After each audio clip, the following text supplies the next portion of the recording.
bienvenue mes amis. Vous écoutez La Voix de l'Évangile éternel, une émission présentée par le ministère de l'Évangile éternel, fondée en 1992 par des croyants adventistes du 7e jour. C'est une émission chrétienne dédiée à vous apporter l'accomplissement prophétique, les avertissements et les révélations des temps de la fin et à promouvoir l'avancement du Christ dans votre vie. Encore une fois, bienvenue mes amis à la Voix de l'Évangile éternel. Je suis le pasteur Raphaël Pérez et je vous invite à prier avec nous. Prions. Père Céleste, merci pour cette opportunité d'ouvrir ta parole et de l'étudier avec tous ceux qui nous regardent. S'il te plaît, nous te remercions pour ta promesse d'envoyer le Saint-Esprit afin de nous guider dans toute la vérité. Au nom de Jésus, nous prions. Amen. Amen. Amen. Amen. Nous avons analysé, présenté à vous tous une étude que nous avons préparée et qui fait 28 pages. Je veux simplement continuer à vous en parler parce que, par la grâce de Dieu, ce que nous faisons, c'est que notre Église, ministère, Évangile éternel, envoie ceci non seulement à chacun d'entre vous qui a demandé les 28 pages du matériel que nous avons préparé. C'est en fait, en gros, une sorte d'abrégé d'un livre que nous avons déjà proposé auparavant, La tragédie des siècles, mais nous y avons mis les chapitres principaux.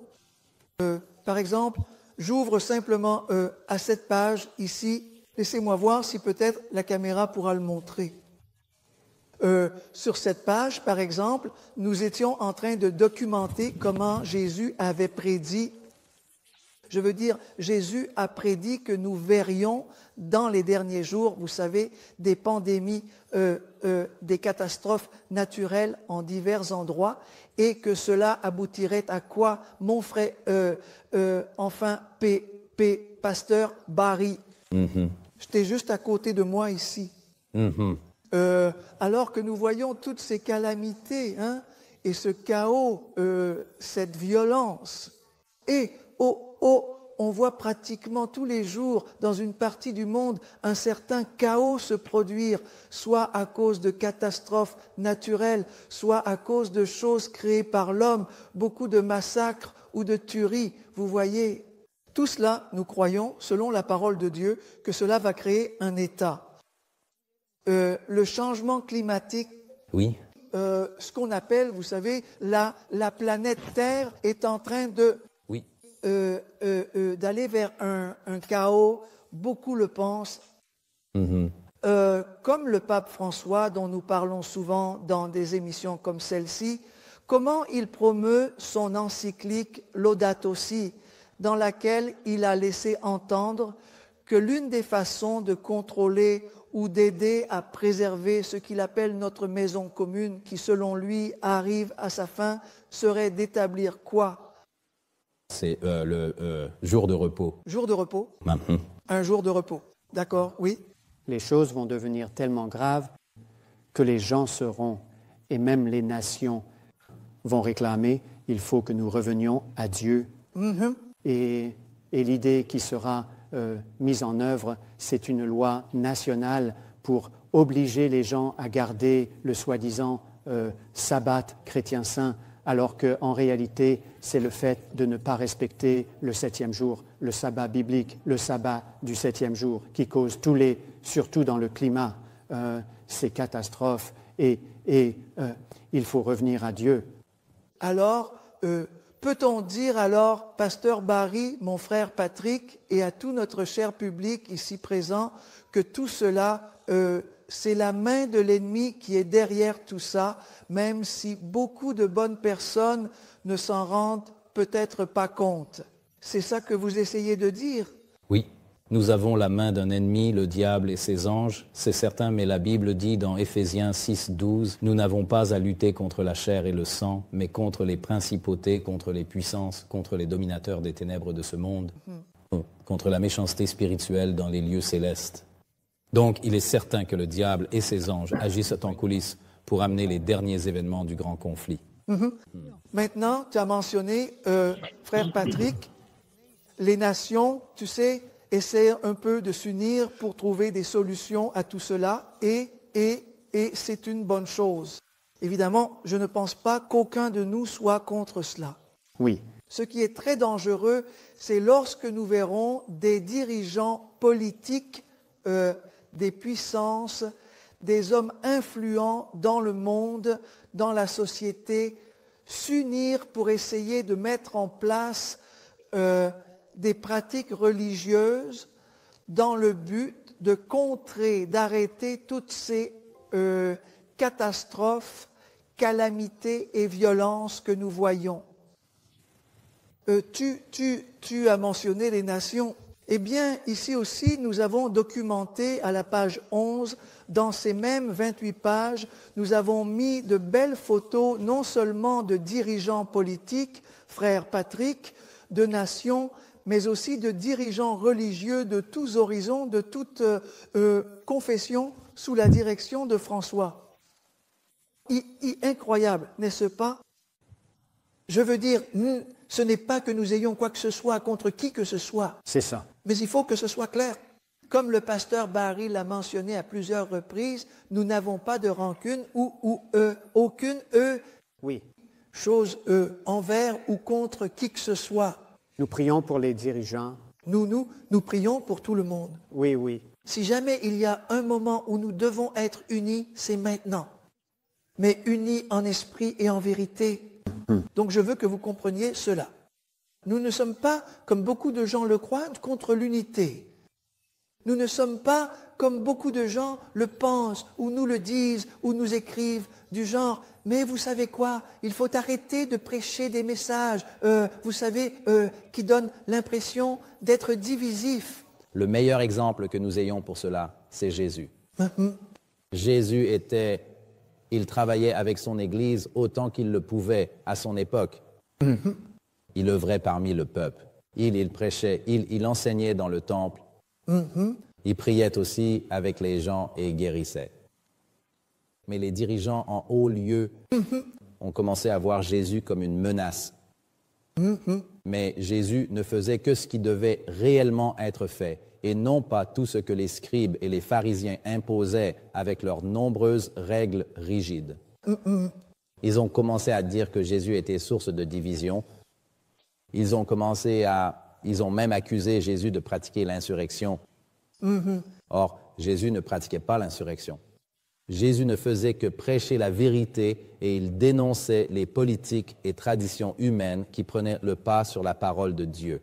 Et si le peuple et les dirigeants avaient suivi Jésus, oui, ils auraient été délivrés de la domination romaine, ce qu'ils désiraient tous sans avoir recours à la force. c'est exact. Oui, Non seulement cela, mais Jésus montrait simplement que l'importance de l'unité ne reposait pas sur les politiques humaines ou nos traditions, mais qu'elle était fondée sur la foi et l'obéissance à la parole de Dieu.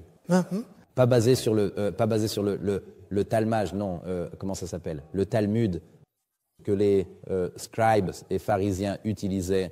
d'accord. Ils mélangèrent des éléments grecs et hébreux dans leur culte et leurs idéologies. Mais lui, il s'en tenait à la parole de Dieu. Oui, Parce qu'il comprenait que la parole de Dieu était la seule chose qui pouvait apporter le salut à chacun de ces hommes et femmes. Absolument. Oui, frère Patrick, tu as là-bas, dans le coin, une photo de l'évêque Tony Palmer qui a prononcé ce fameux discours devant les pentecôtistes, disant que la réforme était terminée, que nous devions retourner à Rome. Et, en parlant de Rome, mais je veux... Oui, la Rome papale. Oui. Mais je veux que tu montres la page là sur les 95 thèses, parce que la réforme n'est pas terminée. eh bien, c'est ici aussi. Les 95 thèses, elles sont là. Les 95 Oui, thèses concernant le sabbat biblique contre le oui, sabbat papal. exactement. Maintenant, pourquoi est-il important pour chacun d'entre nous non seulement d'aborder ce sujet aujourd'hui, mais, je veux dire, à une époque comme celle-ci, pour chacun de nos chers auditeurs, pourquoi est-ce que, parce que certaines personnes pourraient se demander, mais quel rapport cela a-t-il avec mon salut? Je veux, laissez-moi clarifier cela. Pour ceux d'entre vous qui ne le savent pas, parce que nous sommes heureux de savoir que des prêtres, des pasteurs évangéliques regardent et suivent nos programmes. Dieu soit loué pour cela.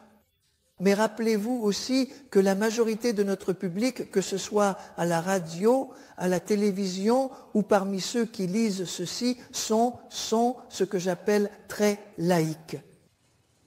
Très laïcs, ils ne connaissent pas la Bible. Et même les personnes dans le domaine religieux, pour ainsi dire, ont besoin d'être amenées à la vérité telle qu'elle est en Christ. Donc la question est, pourquoi est-ce important pour nous en tant que chrétiens? Ceci est une émission chrétienne, ministère chrétien. Pourquoi important? Pourquoi aborder ce sujet? Parce que si nous sommes vraiment chrétiens, tout d'abord, un chrétien n'est pas seulement quelqu'un qui ressemble à Christ, mais un chrétien croit en la parole de Dieu. Amen. Et la parole de Dieu contient ce qu'on appelle la parole certaine de la prophétie. Et en tant que et en tant que chrétien protestant... Oui, excusez-moi, 2 Pierre 1,19. 2 Pierre 1,19. Écrit. Ce n'est pas par volonté humaine qu'une prophétie a été donnée, mais poussée par l'Esprit Saint. Des hommes ont parlé de la part de Dieu. Et en comprenant le contexte et l'histoire, je voudrais simplement dire qu'en tant que chrétien protestant, il y a un petit livre que je sais que certaines personnes possèdent peut-être et avec lequel elles sont peut-être familières. Il s'appelle le Manuel de Halley. Mais dans le Manuel de Halley, il est question de l'histoire de l'Église. D'accord. Et dans les premières éditions, la 23e édition que je lis actuellement, il y a l'histoire de l'Église primitive et l'ascension du pouvoir papal. Comment la papauté est arrivée au pouvoir. Maintenant, pourquoi cela serait-il important pour nous aujourd'hui? Parce que la prophétie biblique prédit qu'elle a perdu son pouvoir, mais qu'elle le retrouvera à la fin des temps et qu'elle conduira le monde entier à une question d'adoration. Et c'est donc cette histoire que nous allons découvrir sur le pouvoir papal et les papes de Rome se trouve ici, dans un livre ordinaire, pas un livre adventiste. C'est ce que j'allais dire. Mais ce n'est pas un livre adventiste, c'est un livre ordinaire. C'est l'ancien manuel de Halley qui a été trouvé, les 22e et 23e éditions parlent de l'ascension et de l'ascension de la papauté. Beaucoup des premiers évangéliques protestants le savaient. Et ils prêchaient à ce sujet. Jimmy Swaggart prêchait là-dessus à l'époque. Jack Van Impe a prêché là-dessus à une époque. Mais plus tard, ils ont changé d'avis sur ces choses, d'accord? Et donc plus tard, avec le temps, on s'est éloigné du principe protestant. Oui. Voilà pourquoi. Mais c'est là, et nous voyons maintenant ces principes même être appliqués. Oui, arrêtons-nous là pour l'instant. Nous revenons tout de suite.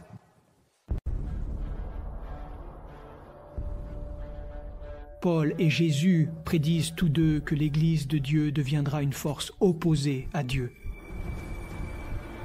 La foi radicale que Jésus enseignait était devenue la religion officielle de l'Empire qu'il a assassiné. La rapidité avec laquelle l'Église primitive a sombré dans l'apostasie va vous couper le souffle.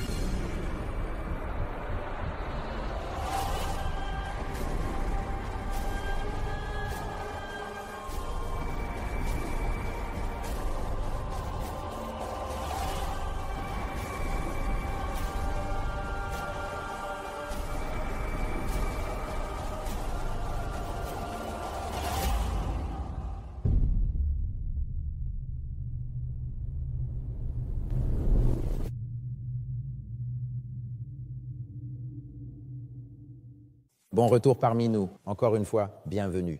Mon frère, je suis désolé, je t'ai interrompu avant la pause. Non, je disais simplement que nous ne sommes pas contre l'unité, mais que, selon la parole de Dieu, nous essayons de suivre la parole de Dieu et de respecter ce que dit l'Écriture, parce que nous nous opposons à tout ce qui nous éloigne des enseignements de la parole de Dieu. Et nous constatons dans de nombreux cas que des personnes abandonnent la parole de Dieu au profit de leurs sentiments ou même de ce qu'elles croient être une parole personnelle, selon elles, venant du Seigneur. Ou pour le politiquement correct. Ou le politiquement correct. Tu soulèves un bon point. Parce que qu'a dit Jésus, frère Patrick, que beaucoup feront pensant qu'ils accomplissent la volonté de Dieu. Pasteur Barry, tu soulèves un bon point. C'était dans le chapitre Jean 16. Jean 16 ans. Jésus a dit, Ils vous excluront des synagogues. Oui, l'heure vient où quiconque vous tuera pensera rendre un culte à Dieu. Et ils agiront ainsi parce qu'ils n'ont connu ni le Père ni moi.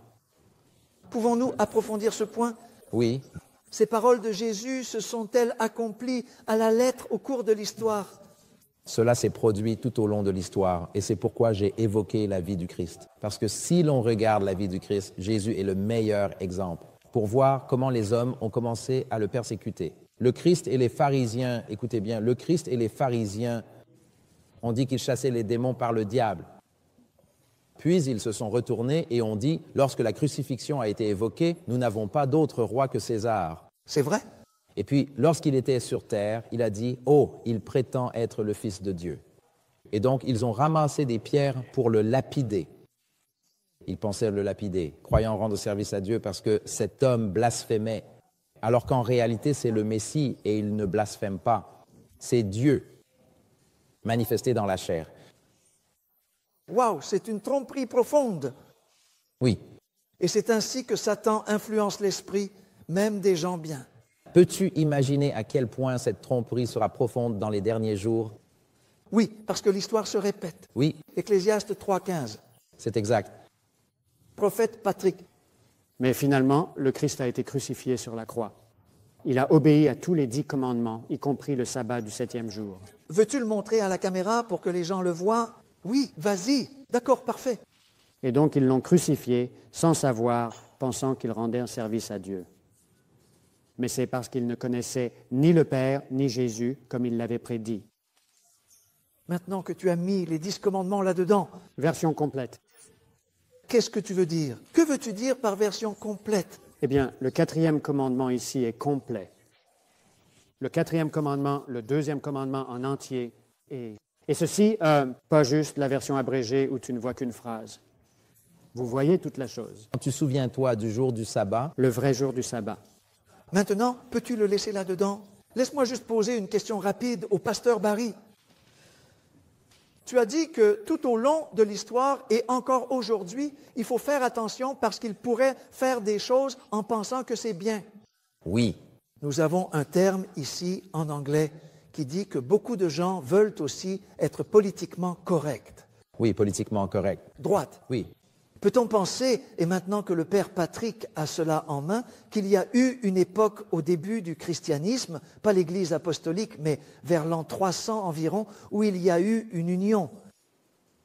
Cette union a eu lieu parce que les gens voulaient être politiquement corrects en ce qui concerne les commandements. Vous vous souvenez de cela? Eh bien, c'est à ce moment-là que Constantin est devenu le premier empereur chrétien. Et il a commencé à collaborer avec l'évêque de Rome. D'accord, d'accord.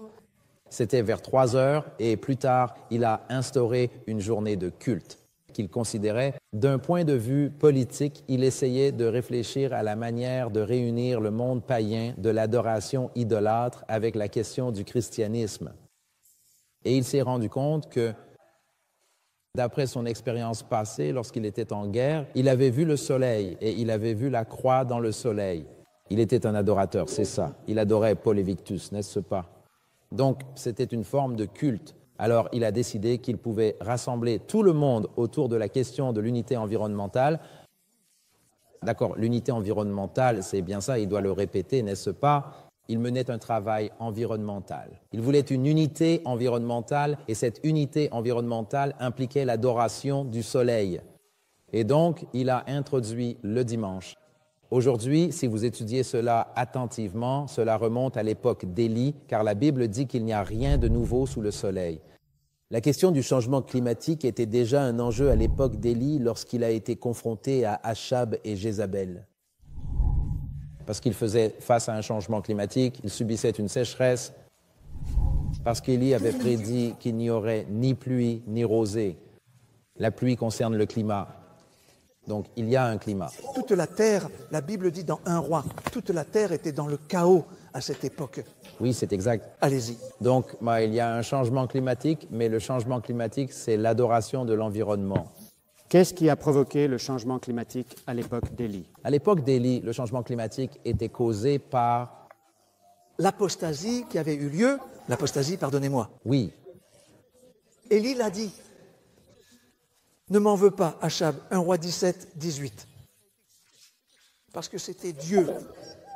Nous essayons juste de présenter notre argument ici. Oui.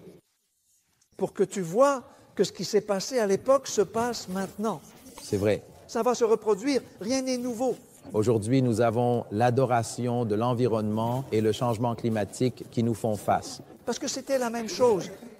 Je suis désolé, Vas-y. je ne suis pas censé parler. Mais vas-y. Je te l'ai dit hors antenne. Non, vas-y, poursuis. Va finir. Finition. C'est un bon point. C'est une calamité qui se produit alors que nous sommes en train d'affronter, nous entrons dans des calamités.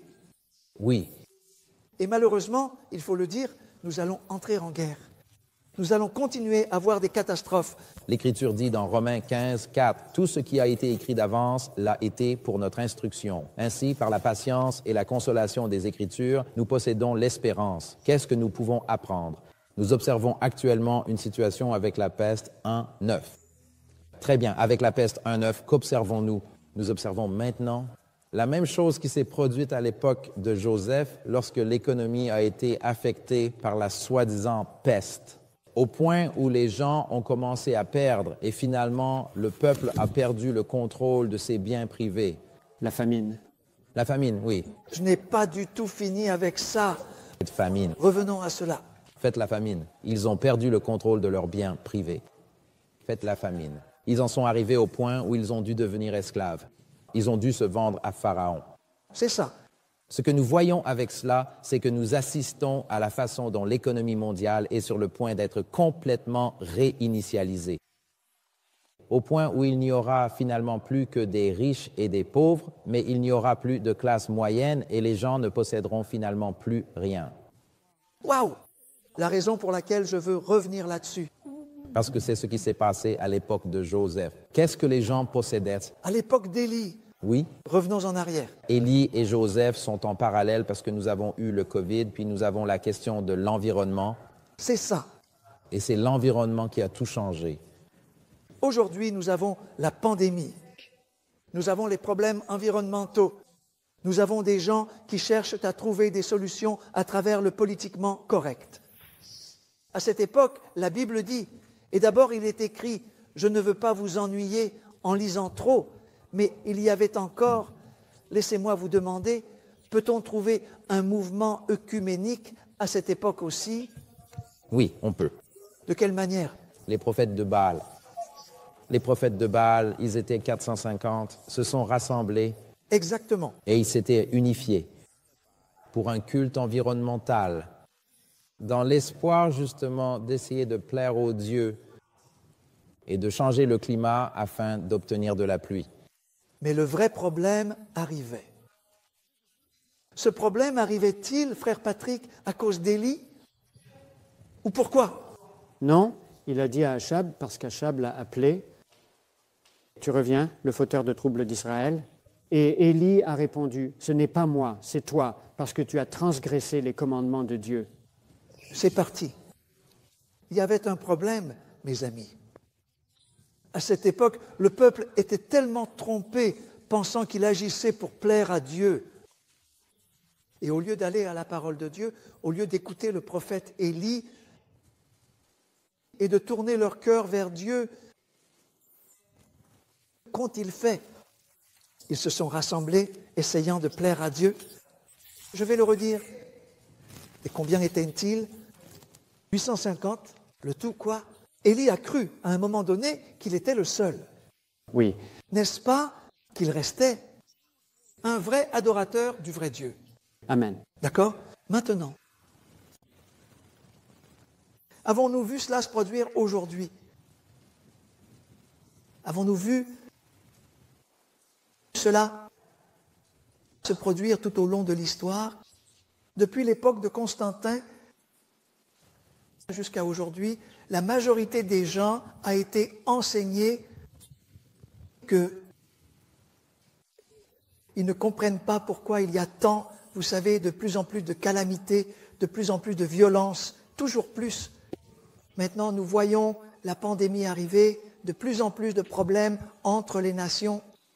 Mais quel devrait être notre appel à notre public aujourd'hui? Mon frère Patrick est pasteur Bert. Quoi? S'il y avait quelque chose que nous devrions absolument laisser dans leur esprit aujourd'hui, qu'est-ce que ce serait? Je lirai Apocalypse 14, verset 12. Vas-y. Il est dit, c'est ici la persévérance des saints, ceux qui gardent les commandements de Dieu et la foi de Jésus. Je dirais aussi que la question, c'est aussi la loi de Dieu. Vous voyez, aujourd'hui, les gens se demandent « Pourquoi avons-nous du terrorisme ?» Il y a quelques années, on m'a demandé « Pourquoi avons-nous du terrorisme? Pourquoi vivons-nous ces situations ?» Tout d'abord, cela remonte au fait que les gens, les hommes, transgressent la loi de Dieu. D'accord, maintenant. Dans Deutéronome chapitre 28, Dieu prononce une bénédiction et une malédiction sur ceux qui gardent la loi et lui obéissent. Ils reçoivent la bénédiction. Ceux qui transgressent la loi, Dieu promet une malédiction. Et je veux vous lire que la malédiction contamine toujours l'environnement. D'accord? Je veux simplement souligner cela. Et aussi, la malédiction amène la peste. Eh bien, waouh, c'est un bon point, parce que le problème à l'époque de Noé, nous l'avons vu aussi. Oui. Le malheur est arrivé, la destruction est arrivée. À cause de la transgression d'Absalom. Je suis désolé. Notre émission va commencer, mais vas-y, attendez, vas-y. Très bien. Mais il est écrit, cela continue en montrant comment l'environnement est affecté. Il est dit, tout d'abord, maudit sera le fruit de ton corps. Maudite sera ta terre, l'accroissement de ton bétail et le troupeau de tes brebis. Maudit seras-tu à ton arrivée. Maudit seras-tu à ton départ. Le Seigneur enverra la malédiction, la confusion et le blâme. Et tout ce que tu entreprendras sera frappé jusqu'à ce que tu sois détruit, jusqu'à ce que tu périsses rapidement à cause de la méchanceté de tes actions par lesquelles tu m'as abandonné. Il s'agit ici des malédictions qui surviennent en cas de violation des 10 commandements de Dieu. Passons au verset suivant pour conclure. Verset dit ceci. Désolé, je suis désolé. Je dois arrêter pour aujourd'hui, mais je te le promets. Fais une promesse. Nous allons le faire. Nous reviendrons sur ce sujet lors de la prochaine émission sur la même chaîne à la même heure.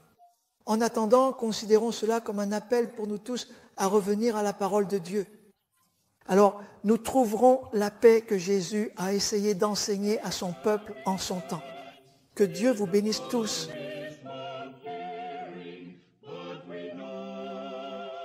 Notre famille de la Voix de l'Évangile éternel vous remercie de nous avoir rejoints. Ce sont des contributeurs généreux comme vous qui nous permettent de continuer à diffuser. Nous vous invitons à prier et à envisager de soutenir ce ministère. Les dons sont déductibles des impôts et peuvent être envoyés à Voice of the Eternal Gospel, P.O.